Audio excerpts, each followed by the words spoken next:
What's up, man? It's your big brother K Reno. I want to shout out to my homie Kofi from Kofi's Universe. Y'all make sure to subscribe to his channel and support everything he got going on because he be dropping that knowledge. Yeah! YouTube salute.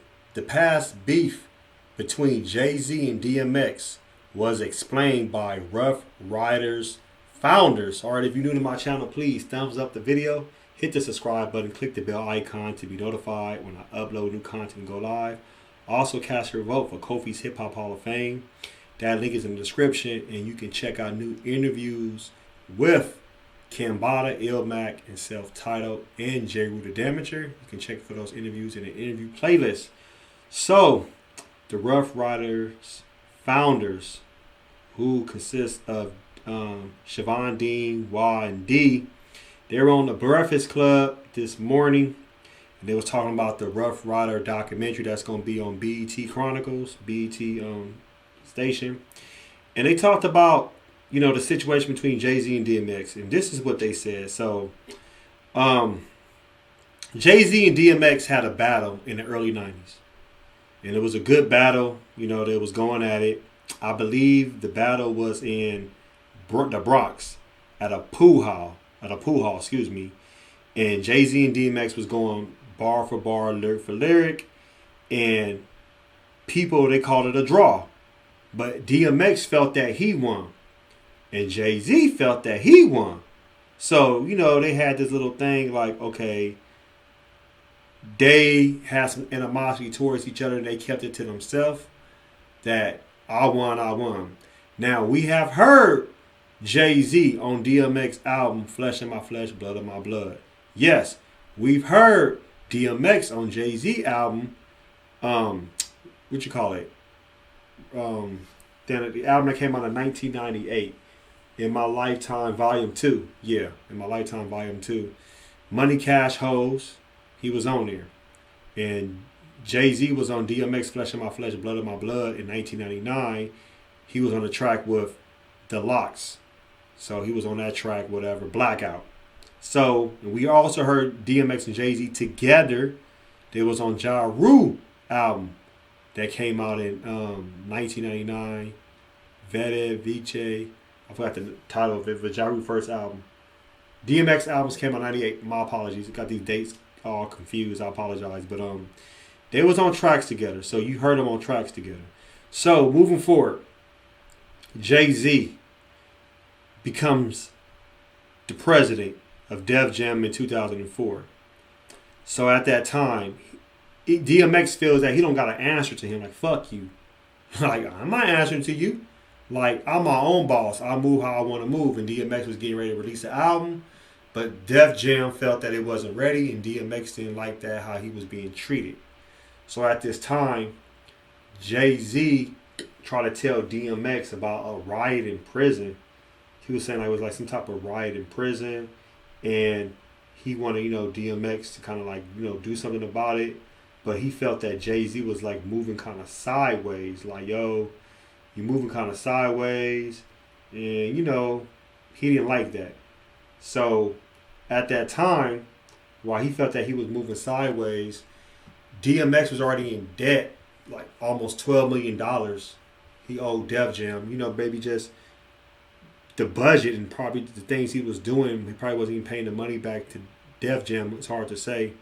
And Rockefeller already had some type of stake with Def Jam that Def Jam favored Rockefeller more than Ruff Ryders. So the founders, the CEOs at that time, they felt that it's time for us to actually separate ourselves from Def Jam and just go to Interscope. So that's what happened with that. But there's one thing I can say with Jay-Z that he did that was good. He actually alleviated the debt of DMX, the $12 million. So he was a clean slate when he left. So that was actually something good he did do because no white executive was going to do that. This is my thing with Jay-Z and DMX. When you have two competitive rappers and, both of them are multi-platinum artists, ain't nobody trying to bow down and listen to the next. And let's keep it real. Jay-Z at that time, he was just going platinum on his third album In My Lifetime, Volume 2, that came out in 1998.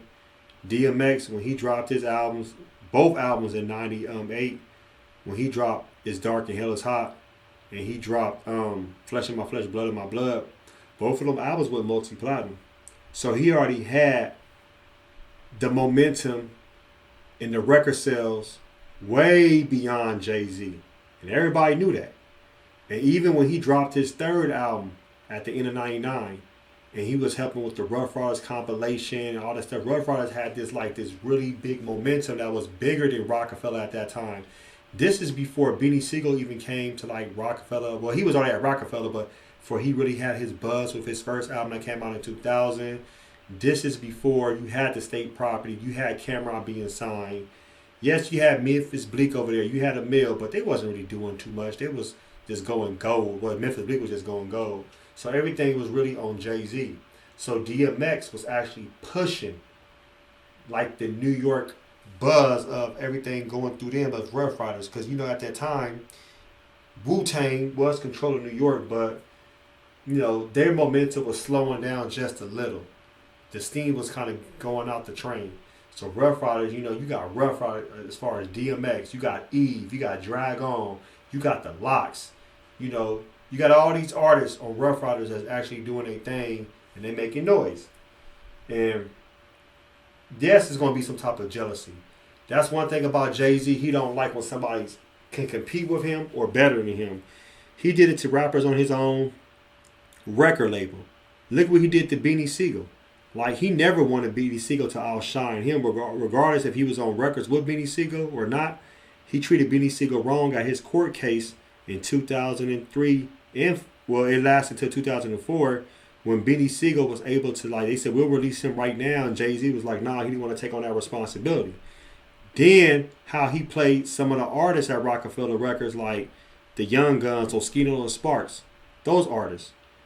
And also, Jay-Z was, this is how the Rockefeller Records and Ruff Ryders had their beef, because Jay-Z was hating on Jadakiss. Remember, Jadakiss was like the hottest rapper when it came to lyrics in New York or just on the rap scene, and everybody wanted to do a feature with him. You had Maya, the Best of Me remix. Then you had R. Kelly. He wanted to do him and Styles P had a song, like everybody wanted Jadakiss, and Jay-Z threw shade, like, oh no, put me on the song. Like, what the fuck? So that's how another part of that beef even happened. So I do give Jay-Z props for actually helping DMX out on the debt, you know, removing that part. But, you know, that's something about Jay-Z. He don't like nobody better than him. I don't care who it is. He don't mind getting on the sun. You know, it's going to do something that's going to be justice for him. But at the end of the day, he can't stand another multi-platinum artist. He can't. That's just something about him. It's his ego. You know, if you go platinum or gold or something, that's cool with him. But if you actually get him more steam than him, he got to come out with some record, some freestyle, some EP, so he can keep his, you know, game going. You know, that's all it is. But let me know what you think about the DMX Jay-Z beef, as far as like how it transpired, the origin of it. Even though they're cool now, ain't nobody really tripping. DMX is working on a new album. Jay-Z, you know, he's still doing his thing with, you know, being a billionaire and other things he's doing with his wife Beyonce. So I want to hear from the community. If you heard that freestyle, or do you think DMX won? Do you think Jay-Z won? Or who's your favorite artist? Who you like more, regardless of the record sales or not? Post your comments below. Hope smash Black Panther the like button, subscribe to my channel. Click the bell icon to be notified when I upload new content and go live. If you'd like to support and donate to the channel, I have Patreon. Patreon.com/KofiUniverse. Venmo, CashApp, PayPal, Streamlabs, everything's in the description. You can also share my videos on social media platforms, and just tell your family and friends just to subscribe to my channel. You know, just give me some feedback, thumbs up the video. It means everything to me. That's how my channel is able to grow. You know, algorithms and everything else. And like I said, I want to appreciate all the subscribers, all the new subscribers, all the love I'm getting, y'all, from around the world. It's like a blessing in disguise. So until next time, salute.